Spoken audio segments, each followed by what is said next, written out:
지난 이야기. 점점 판이 커지는 18세기 유럽 전쟁. 드디어 영국이 참전했다. 유럽의 강국, 영원한 숙적인 영국과 프랑스의 대결이 시작되고 오스트리아 왕위 계승을 명분으로 유럽 강국들은 자국의 이득을 위해 전쟁을 시작하는데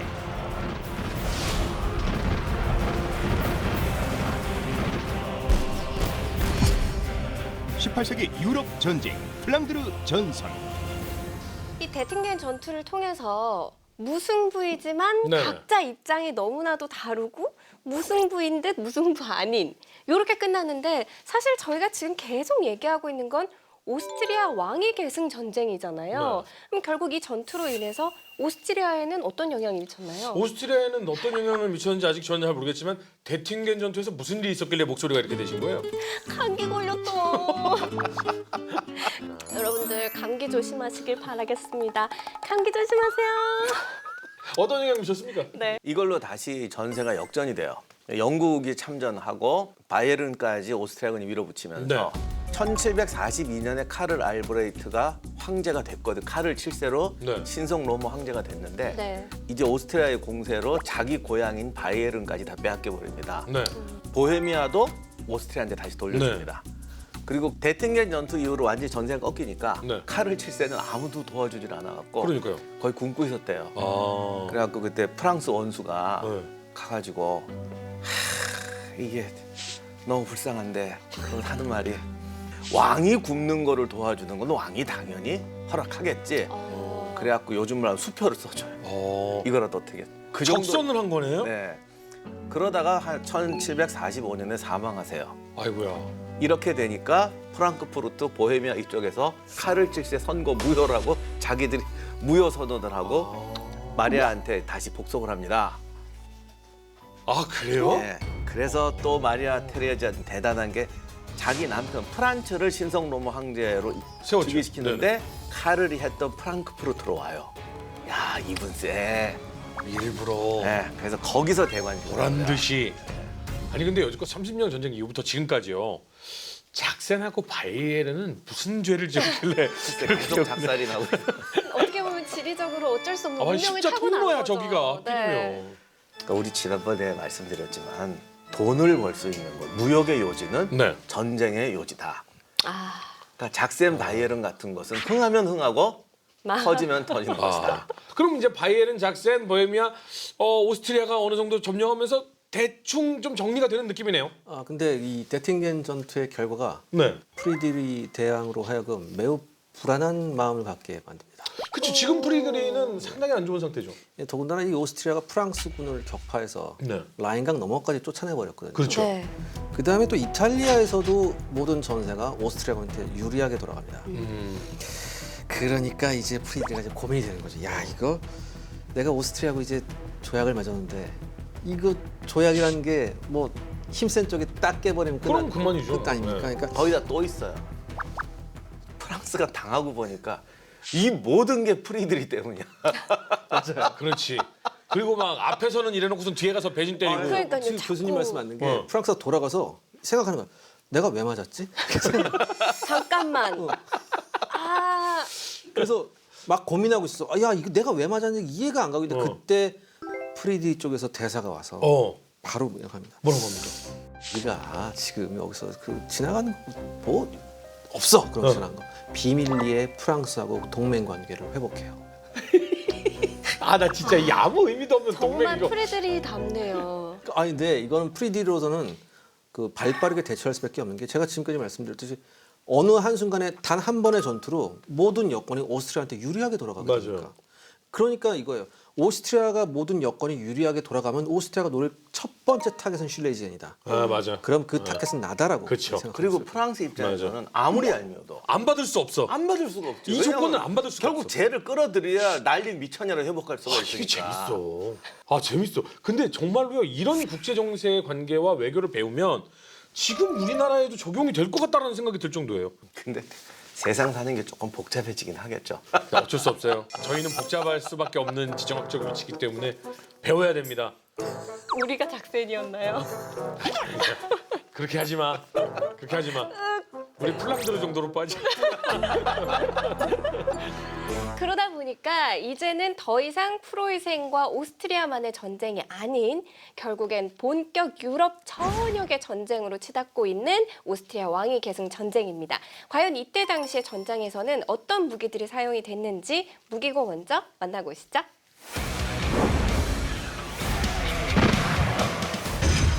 무기가 오신 걸 환영합니다. 30년 전쟁이 끝난 지 2세대 정도 지나서 유럽에서 다시 한번 전쟁의 불길이 타오릅니다. 유럽의 강대국들이 모두 참전한 대규모 전쟁이었죠. 오늘은 18세기 오스트리아 왕위 계승 전쟁과 7년 전쟁에 쓰인 무기들에 대해 알아보겠습니다. 먼저 보병 무기입니다. 18세기 유럽 모든 군대의 보병 무기는 플린트락 머스킷이었습니다. 30년 전쟁 때 매치락 머스킷에서 진일보한 총이었죠. 플린트락 머스킷은 화승 대신에 도그 헤드라고 불리는 해머에 부싯돌을 물려 격발하는 방식이었습니다.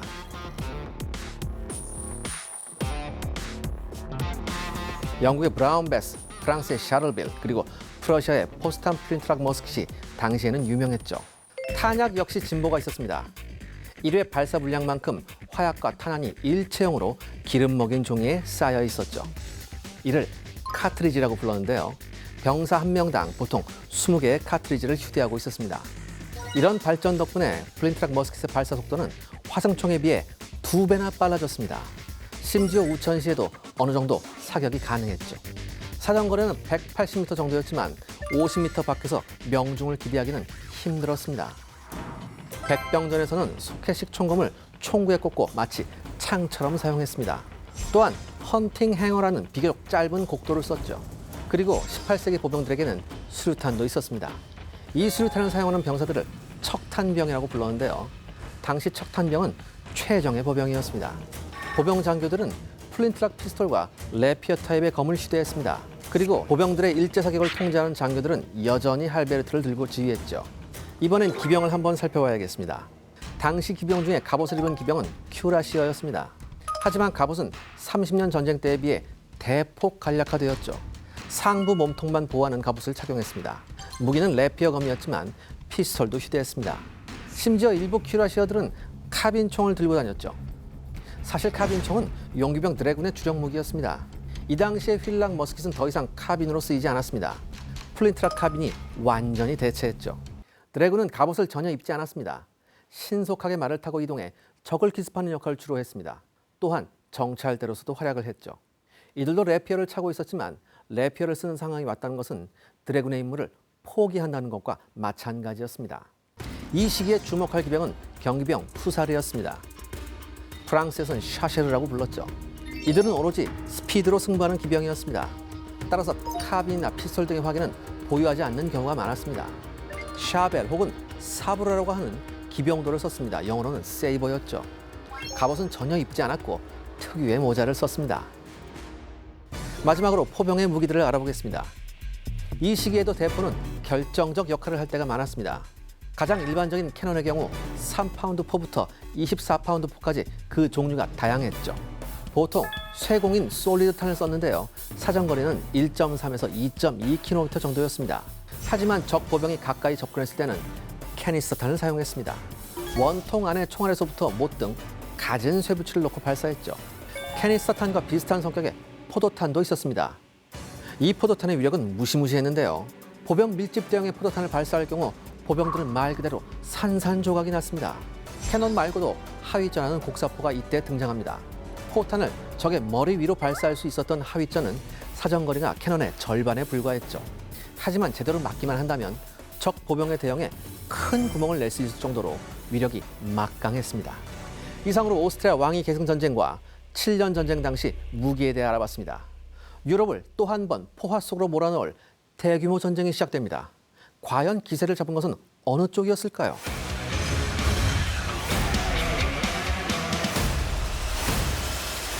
테레지아가 정말 저희가 이거 테레지아가 풍전동화의 상태에 놓여진 지가 불과 지지난 번 맞아요. 시간이었었어요.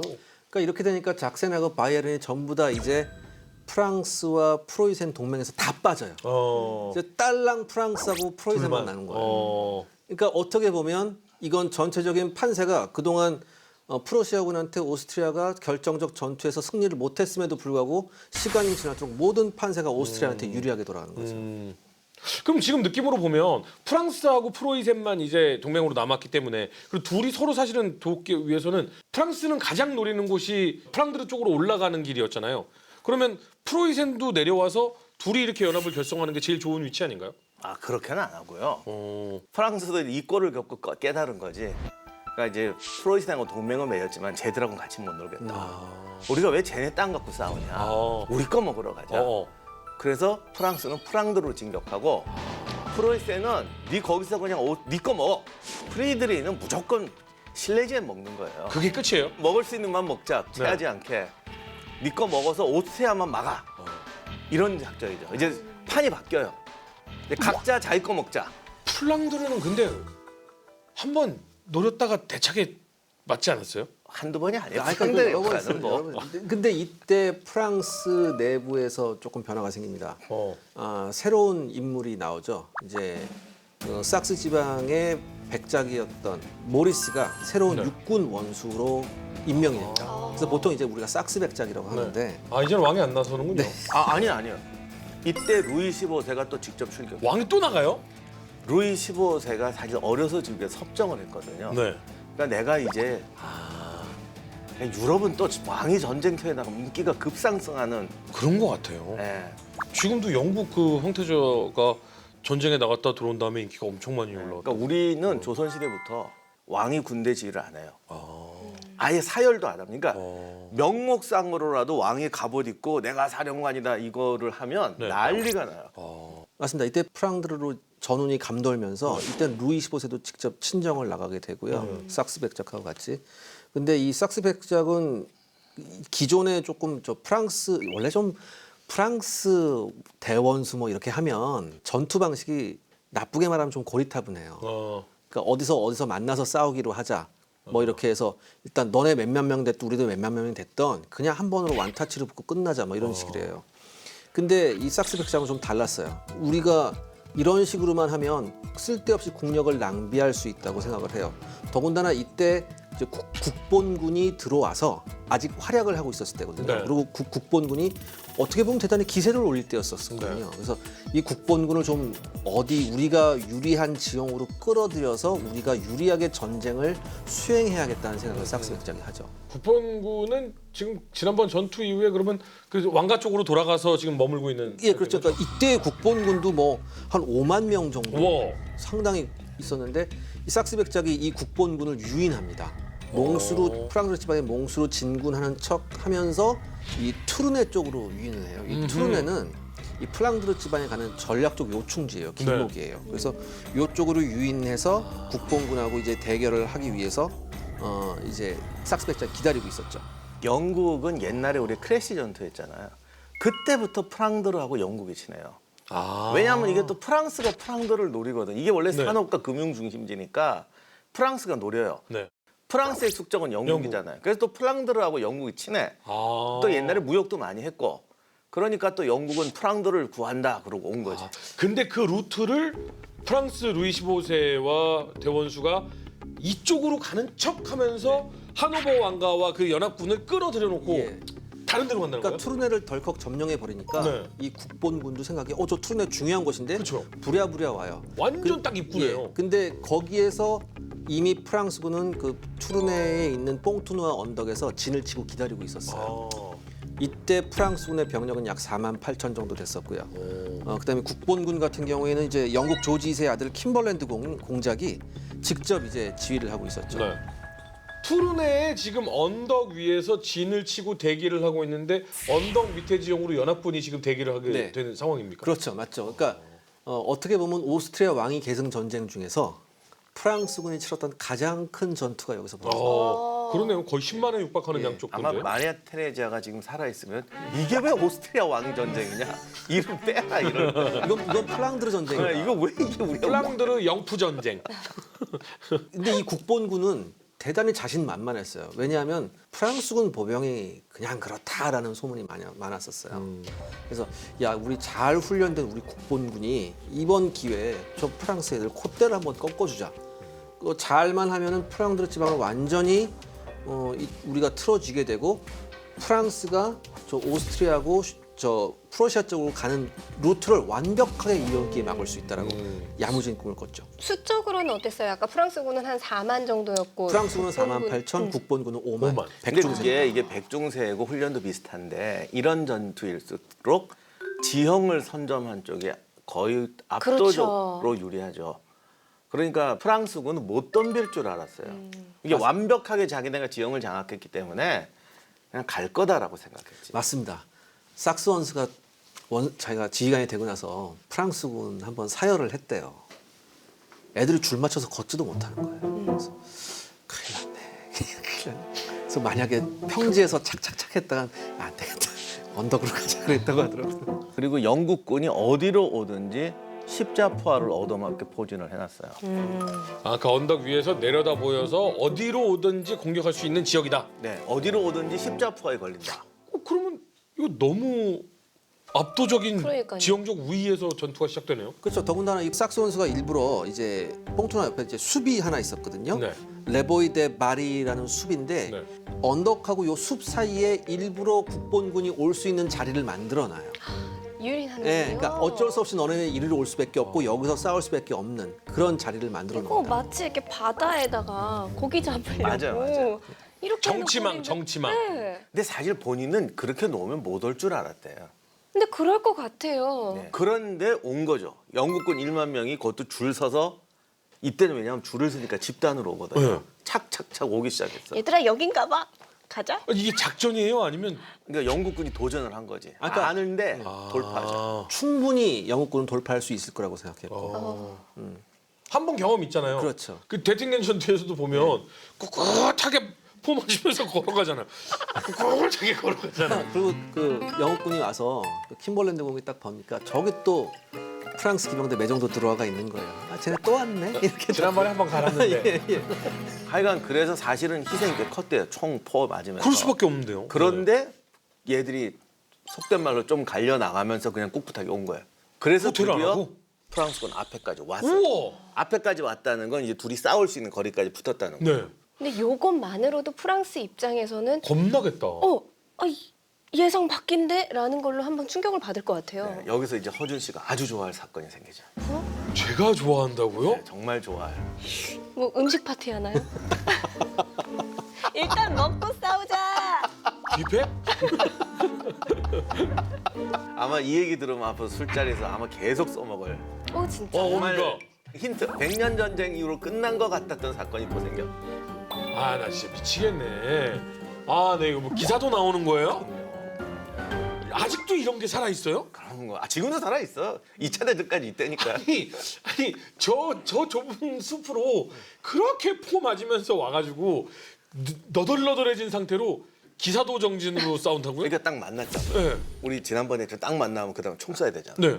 여기서 영국군 장교가 모자를 딱 벗고 프랑스군 여러분 먼저 쏘셔. 그래서 입 벌어지는 거 봐. 입 벌어지는 거 봐. 진짜예요. 연태 쐈잖아. 연태 맞았잖아. 그 프랑스군은 또 뭐라 그러는지 아세요? 자네가 먼저 쏘게 그래요.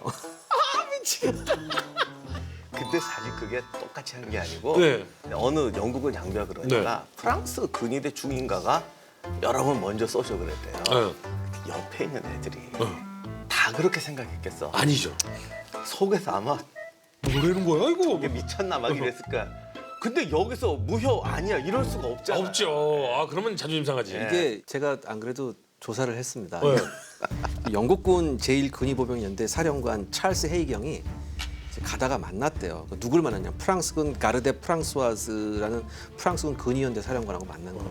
그래서 모자 벗고서 프랑스 근위연대 신사들이여 먼저 사격하시오 이렇게 얘기를 했대요. 예. 그러니까 프랑스 장교 드 안테로세가 이렇게 얘기했대요. 무슨 말씀이십니까? 말씀은 고맙지만 우리는 먼저 사격을 안 하겠습니다. 이거 종종 그 저기 술집 많은 골목 가면은 아저씨들 둘이 그러고 있어요. 쳐봐. 네가 먼저 쳐봐. 네가 먼저 쳐봐. 그러니까 이거예요. 서로 그렇게 막 선문답 주고 받고 있는데 뒤에 있는 병사들은 놀고 있네. 지가 맞아? 내가 맞아? 근데 이게 그렇게 되면 형님 먼저 아우 먼저 할 것 같은데 네. 그 순간 영국 애들이 딱 정신 차리고 고맙습니다. 그러고 싹 갈겨버렸어요. 여지껏 많이 맞았잖아요. 여기까지 오면서. 그러면 영국군이 먼저 발사를 했다는 건 이 당시 전투에서 사실은 집중 포격을 먼저 하는 쪽이 상당히 유리해지잖아요. 그때 프랑스군이 4열로 서 있었는데 네. 다다닥 하니까 전열이 다 쓰러졌대요. 역시 영국은 사격을 잘하네. 근데 그게 이때만 해도 그 누가 정확히 기록합니까? 내 생각에는 얘 확 열받았잖아. 저게 미쳤나? 어쩌려고 그래? 이러고 있는데 화다닥 해갖고 쓰러지니까 애들이 훅 동요한 것 같아요. 프랑스군이. 그래서 기록에는 전열이 다 쓰러지니까 뒤에 있던 3열부터 2열, 1열이 그냥 도망쳤다라고 돼 있는데 네. 아마 이거는 이게 당시에 한 열이 다 쓰러지는 사격은 힘들거든요. 그러니까 이건 아무래도 이 먼저 쏘세요 하는 바람에 애들이 열받았던 거야. 그 네가 뭔데? 어쩌려고 그러는데 저쪽이 먼저 쏘니까 안 해.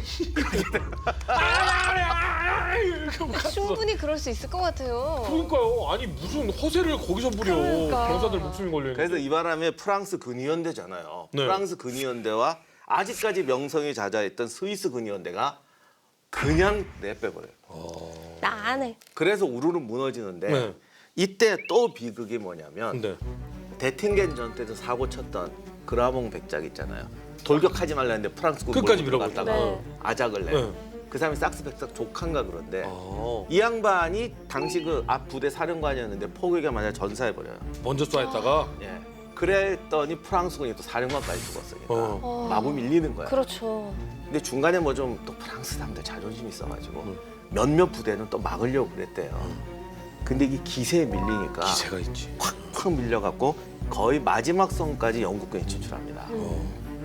그래서 이제 루이 15세가 위험해져가지고 후퇴하라고 그래요. 전화 빠지십시오. 그죠.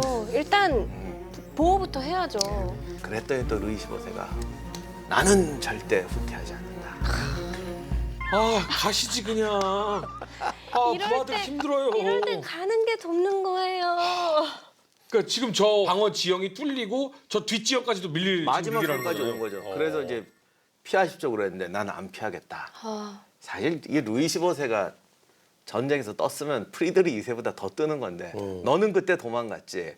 난 나는 끝까지 도망간다. 졌어. 이렇게 되는 건데. 근데 삭스 백작은 또 믿는 부대가 하나 있었습니다. 누구요? 이때 삭스 백작 우익에 이제 아일랜드 출신 근위연대가 하나 있었어요. 이제 우리가 그 유명한 이제 와일드 기스 연대인데 아일랜드 출신이에요. 그러니까 영국 프랑스 군에 아일랜드 근위대가 있었고요. 네, 용병으로 참가하고 있었어요. 이때 당시에는 아일랜드는 영국하고는 싸우는 상태예요. 지금도 철천지원수인데. 그러면 프랑스에는 아일랜드 근위연대가 있었고 네. 영국 연합군에는 스위스 부대가 있었어요. 아니요. 스위스 부대도 프랑스 소속이었는데 프랑스는 참 근데 많은 이제 분들이 되고 있네. 프랑스 근위연대는 끝까지 도망을 갔고 스위스 근위연대는 도망가다가 야 이거 도망가면 돈을 못 받는다. 용감 집단이죠. 예. 그래서 돌아와라. 그래서 돌아왔어요. 걔네들은. 그래서 돌아왔는데 아일랜드 군대가 지금 국본군을 향해서 일제 사격을 하면서 기세를 잡은 걸 보니까 스위스 군대가 갑자기 옆에 탁 붙으면서 야 이거 봐. 먼저 쐈네. 오케이. 이제 내가 쏠게. 이런 거예요. 진짜예요. 이건 진짜입니다. 왜 이렇게 잘 어울리는 거예요? 왜 그래요, 사람이? 얌실해. 나 진짜 순간적으로 나 아일랜드 근위병인 줄 알았어.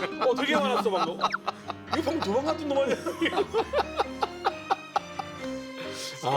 그러니까 아일랜드 근위연대는 물러나지 않고 끝까지 버티면서 일제 사격을 시작을 했군요. 그렇죠. 근데 도망갔던 프랑스는 갔고 네. 스위스가 다시 돌아오니까 네. 아일랜드가 버티고 있으니까 아닌 것처럼 가서 쏘기 시작한 거예요. 그러면서 이런 거 있잖아요. 그러니까 아일랜드 와일드 기스가 먼저 쏜 다음에 재장전을 하려고 할 때 네. 갑자기 스위스군이 쫙 옆에서 바다닥 발사를 했어. 걱정하지 마, 지켜줄게. 맞습니다. 바로 그거였어요. 그러면서 이 두 번째 사격에서 네. 국본군이 큰 타격을 받아요. 오, 잘 쐈네 또. 그러면서 이런 거 있잖아요. 착 하면서 다시 장전하면서 나 아니었으면 큰일 날 뻔했어. 이런 식으로 얘기해요. 고맙다는 말은 필요 없어. 에이, 우리 사이에. 나 오스트리아 왕위 전쟁에서 이렇게 재밌는 얘기를 들을 줄이야. 근데 이제 뒤에 보고 있던 삭스 백작이 딱 보는 거예요. 지금 국본군의 진격이 늦춰졌다. 네. 그럼 이제 여기서 히든 카드를 내보내야죠. 누구겠습니까? 혹시 왕실 근위인데? 왕실 근위 기병대 매정도 드로이를 여기서 돌격을 시킵니다. 오. 자, 근데 이번에는 이름값을 합니다. 어. 장렬하게 돌격을 해서 완전히 쑥대밭을 만들어요. 그때 첫 번째에서 좀 꼴사납게 그렇게 됐잖아요. 이때 매정도 들어가면서 뭐라고 그랬냐면 절대 피스톨 뽑지 마라. 그래요. 우리 피스톨 뽑는 거 수치야. 전부 다 우리 그 샤브로로 처치한다. 근접전으로 예. 처치하겠다. 그러면서 여기서 완전히 국본군이 갈려나갑니다. 이거 2기잖아요. 예, 완전히 아수라장이 돼요. 대칭겐 전투에서 1기가 많이 가셔가지고 2기가 지금 들어온 거잖아요. 그렇죠. 그러면 영국은 이제 저 함정에 완전히 갇혀가지고 싹 쓸려 나가버린 거예요. 근데 그러니까 초전에 밀어 넣었던 부대가 거의 뭐 괴멸이 됩니다. 와. 삭스백작이 상당히 전투 지휘 능력이 있네요. 아니 그렇다면 이 뽕뜨누아 전투는 결국에 프랑스의 승이라고 정리를 할 수 있는 아니 건가요? 근데 그냥 승 정도가 아니에요. 지금 느낌은 뭐냐면 대승이죠. 올라오면서 계속 두드려 맞고 첫 번째 전투에서 겨우 기세를 회복해서 기세로 밀어붙였다가 들어온 만큼 다 쓸려 나간 거잖아요. 그렇죠. 근데 사실 프랑스군의 피해도 컸어요. 근데 이때 당시에 전투라는 게 피해가 안 클 수가 없어요. 이기는 쪽이든 지는 쪽이든. 프랑스군도 무려 7,500의 사상자가 납니다. 그다음에 국본군은 1만 명 이상의 사상자하고 3,000명 이상의 포로가 납니다. 13,000이요? 5만 중에? 예. 와, 그래서 이 지역을 완전히 프랑스군이 장악을 하게 되죠. 와 엄청 크게 상처를 입었구나. 근데요, 저 이해가 안 가는 게 지금 서로 대포도 있고요, 화기가 있잖아요, 열병기들이 있잖아요. 네네. 근데 왜 그렇게 몰려 있어요? 이게 지금 요즘에 제가 하는 네네. 게임에서도 보면은요, 포격을 맞거나 하면은요 산계진을 펼쳐요. 예. 그러니까 안 뭉쳐 있고 쫙 퍼져요. 그래야 피해를 줄일 수 있으니까. 근데 여기는 다 땡땡 뭉쳐 있어요. 왜? 16세기 전쟁, 네. 그다음에 17세기 전쟁 우리가 거쳐오면서, 그러니까 30년 전쟁 거쳐오면서 테르시오가 됐든 뭐가 됐든 이제 밀집 대응을 이뤘잖아요. 근데 이제 이 18세기 전쟁 되면 이제 완전히 이제 창병들은 없어지고 네. 전부 다 총병으로 대체되는데 네. 총병으로 대치됐음에도 불구하고 네. 아직까지 밀집 대응을 네. 할 수밖에 없는 게, 지난번에 저 플린트락 보셔서 알겠지만 네. 이게 아직까지 장전하는데 시간도 많이 걸리고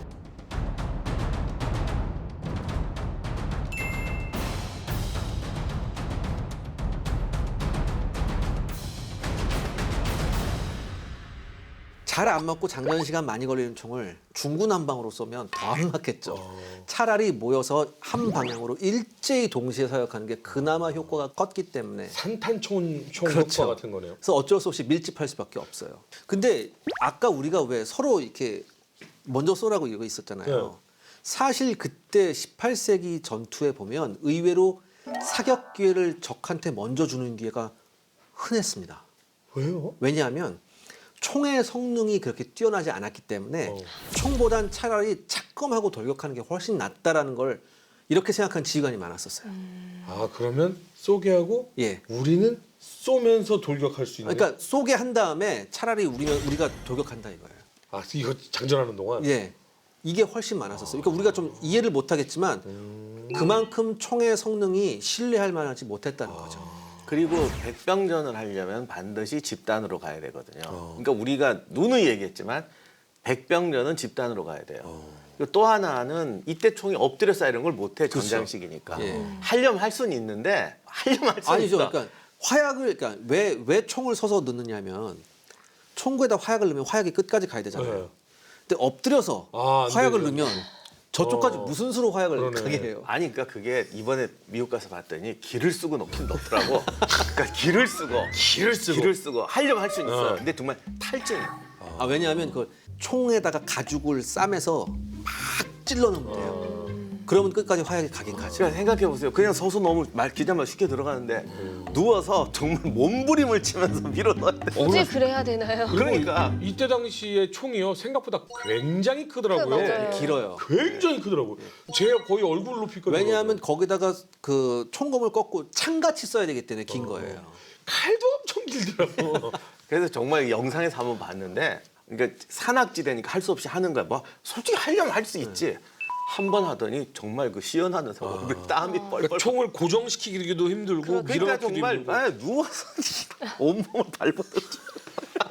아니, 굳이 왜 그래야 근데 되냐고. 형제에서 왜 굳이 네. 그래? 그러니까 뭐 하나 해야 되고, 또 하나는 이때 이제 훈련을 그렇게 안 시키니까 산계를 시키면 도망가 버리죠. 맞아요. 맞아요. 맞아요. 모아놓으면 도망가는 게 보이는데 산개 넣혀놓으면 도망가는 게 안 보이니까. 그걸 통제를 못해요. 그래서 이때도 어쩔 수 없이 장교가 맨 옆에서 할베르트 갖고 따라가요. 이게 전통이에요. 근데 처음에는 그래도 신사도가 있어서 장교는 안 썼어요. 근데 시간이 지나가면 지나갈수록 그냥 장교부터 먼저 쏴요. 날 쏘고 가라. 도망갈 때. 네, 장교부터 먼저 쏘고 그다음에 또 뭐가 있냐면 적이 쏴서 쓰러지면 거기 빈대를 뒤에 있는 애들이 메꾸잖아요. 네. 이게 어떻게 보면 바보 같은 죽음의 행진인데 그렇죠. 이걸 계속 해야 돼요. 이거를 못하면 어떻게 되냐? 그때부터 도망가요. 그때부터 등을 보고 도망간다. 그럼 그때 착검하고 돌격하는 거라고요. 그래서 막 사륙전이 일어나는 거죠. 그다음에 기병 가고 난리가 나는 건데 무너지지 않으면 적도 웬만해선 돌격을 잘 못한다는 얘기죠. 그러니까 무너지지 않대. 오히려 피해를 최소화하는 방법이.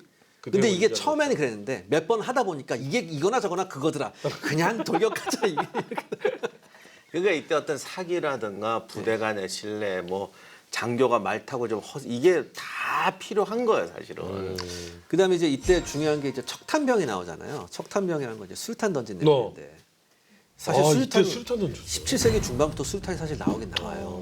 근데 안정성이 떨어졌는데 18세기 중반 정도 되면 그나마 쓸만한 수류탄이 나오기 시작합니다. 비록 이제 심지 붙여서 던지는 거지만. 투포한까지. 네. 지금 투포한이 어떻게 보면 예. 그거 척탄하는 것도 비슷한 거예요. 거기에서 유래가 됐다고. 거기에다가 심지 달아서 던지는 거거든. 근데 아무래도 던지려면 덩치가 좋아야 되잖아요. 그럼요. 어깨가 좋아요. 예, 그러니까 척탄병들은 등치가 큰 애들이 많이 갔었어요. 힘 좋은 애들이. 그러다가 그 다음에 이 수류탄을 던진다는 게 대단히 위험하잖아요. 적이 총을 쏴도 내가 던져야 된다고요. 그러니까 대단히 용감할 수밖에 없거든요. 그래서 이 당시에 척탄병들은 최정예 보병이라는 인식이 전 유럽에 있었어요. 그 대놓고 몸을 앞으로 내보내고 네. 포를 던져내고. 그래서 나중에 그게 없어진 다음에도 척탄병 부대라는 이름은 계속 남아요. 그렇죠. 아 부대 이름으로. 아직도 있어요. 백호 부대 뭐 이런 예, 거. 아직도 유럽 군대에 보면은 척탄병 연대 다 있어요. 근데 제가요 스웨덴 전쟁박물관에서 왜 기자님한테 막 사진 찍어줬잖아요. 네, 네, 네. 그때 그 시기에 사용된 대포들이 보이더라고요. 15, 16, 17세기에 사용된 대포들이 쫙 있는데 네.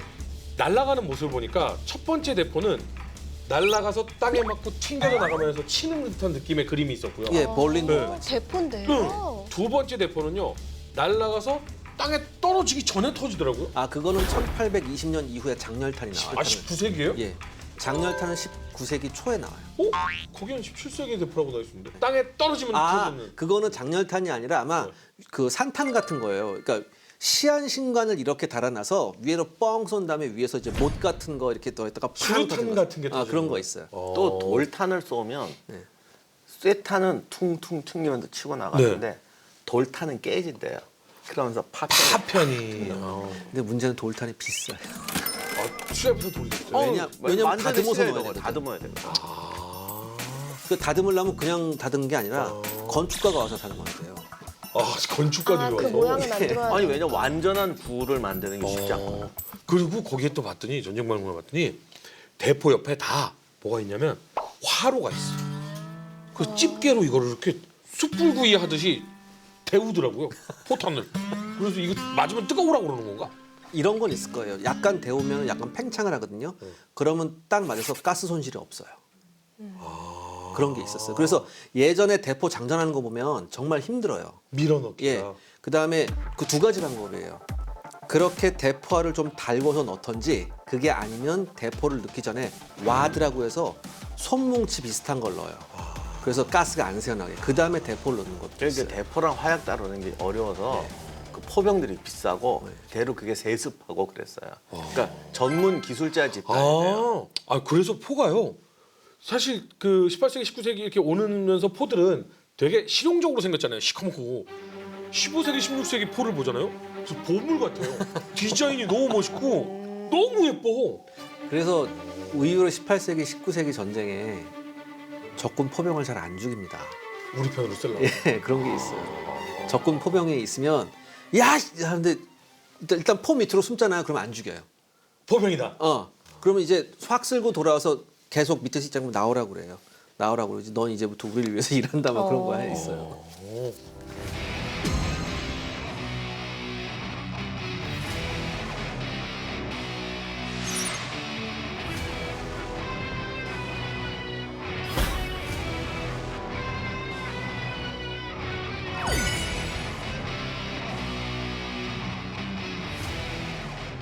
이 뽕뚜누아 전투에서 이제 이 프랑스군이 빛나는 승리를 거뒀잖아요. 네. 승리뿐만 아니라 이 기회를 통해서 sak스 백작이 대단히 과감하게 나가서 그 오스트리아 영이었던 네덜란드 전 지역을 석권하게 됩니다. 우와, 엄청 올라.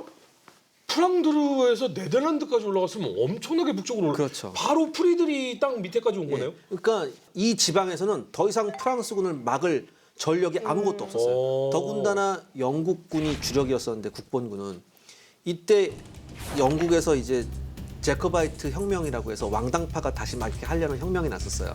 이것 때문에 이걸 진압한다고 해서 영국군이 또 빠져요. 가요. 다행히 어떻게 해안선을 확보했나 보다. 그러니까 국본군은 이제 붕 뜨는 거죠. 근데 더 이상 이제 싸울 애들이 없는 거예요. 그러나 오해를 혹시 헬스 하나 첨가하자면 바다에서는 영국 해군이 또 프랑스 해군을 박살을 냈습니다. 바다는 영국 거니까요. 바다는 그래서 뭐 한국까지 완전히 붕괴되고 그럼 그 상황에서 프랑스는 네덜란드 밑에 지역까지 먹으면서 프랑스는 배 불렀네요. 이제 원하는 거 다 찾았고 오히려 네덜란드까지 먹었으니까. 근데 제가 아까 그 아일랜드 연대가 프랑스군에 합류했다고 했잖아요. 근데 이게 여기에 배경에 또 영국이 있습니다. 영국의 리메리 조약이라고 있었어요. 즉 영국과 스코틀랜드, 아일랜드 땅에서 영국에게 충성하지 않는 자는 국외로 추방한다는 법령이 있었어요. 그럼 이 연대들은 어떻게 해요? 그러니까 이때 추방당한 사람들이 모여서 만든 연대예요. 그리고 이 연대가 프랑스군에 들어가게 되죠. 이거 되게 무서운 게 예. 느낌이 아일랜드 해방기구 뭐 이런 거 같은 느낌인데. 그러니까 아일랜드에서 사는데 나는 영국한테 끝까지 항복하지 않을 거야라는 네. 사람들이 모인 집단이라는 거잖아요. 네. 그러면 엄청 이 증오심이라든가 이런 게 강해서 전투를 잘할 수밖에 없겠다 이 부대는. 그렇죠. 이 부대가 되게 유명한 부대래요. 그래서 뭐 아일랜드하고 벨기에 우체국에 우표 발행할 때 뭐 250주년 기념으로 이 부대 우표가 발행되기도 했고 후에 이게 이 아일랜드 여단이 나중에 돌고 돌아서 미국에 정착했어요. 미국에 정착을 많이 하게 되고 이 사람들이 어디 들어가면 남북 전쟁 때 참가를 해요.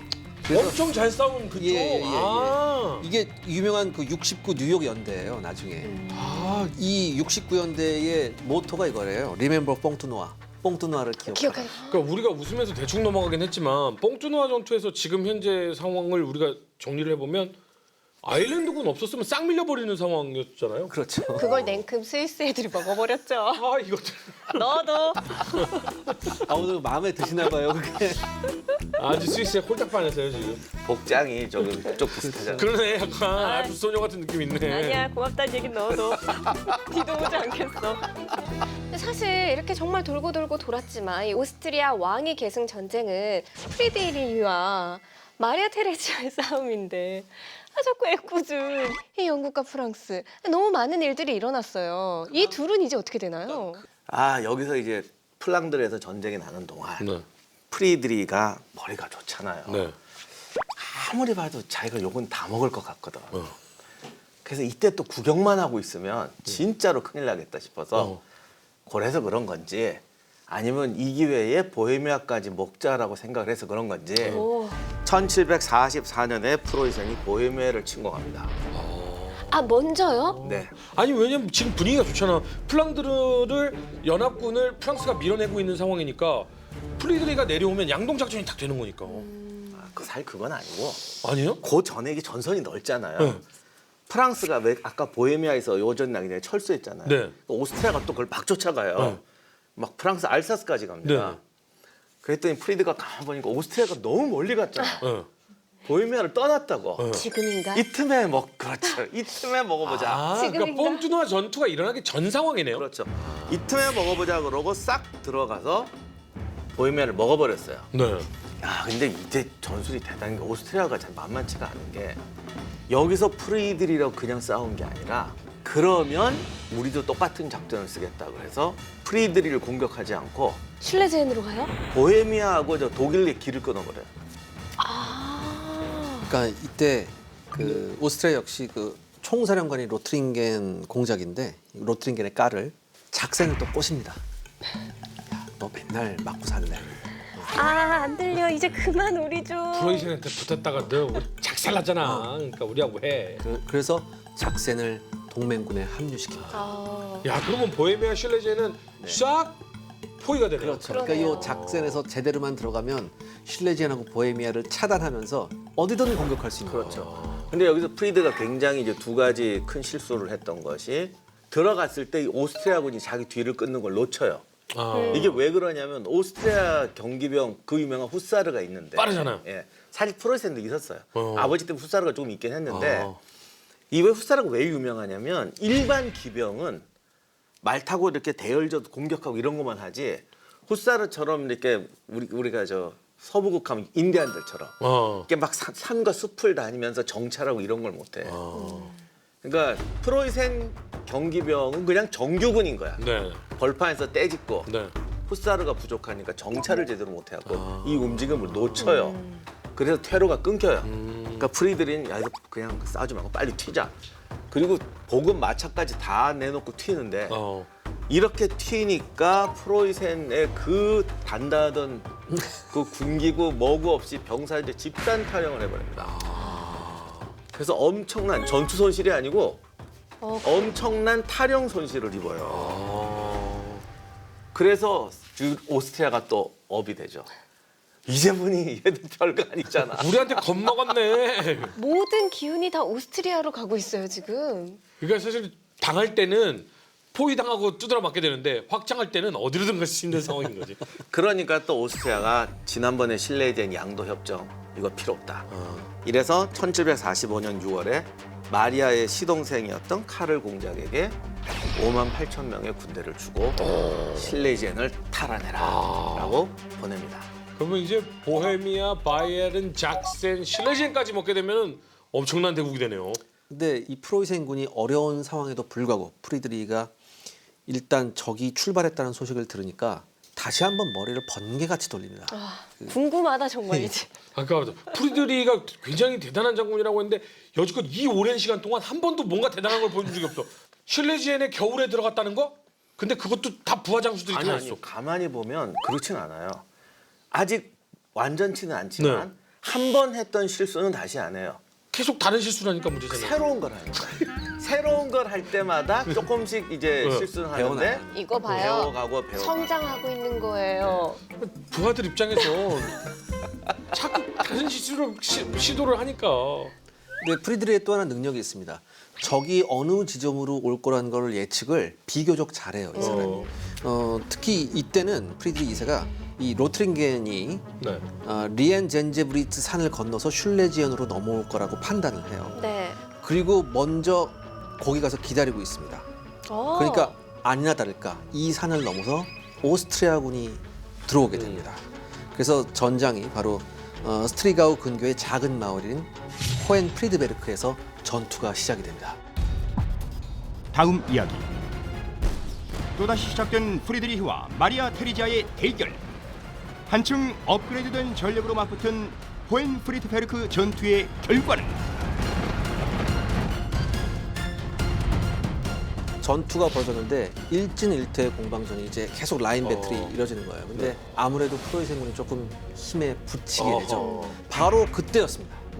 용이 나타납니다. 에? 정말 뭐야? 용이 나타납니다. 용이요? 뭐야 왕자의 게임이야? 예. 근데 프리드리가 이때 작전을 희한한 작전을 했어요. 횡대의 측면을 어떻게 공격할 것이냐. 이걸 당시 어떤 지휘관도 풀어내지 못했는데 보병과 기병을 전혀 다르게 사용하면서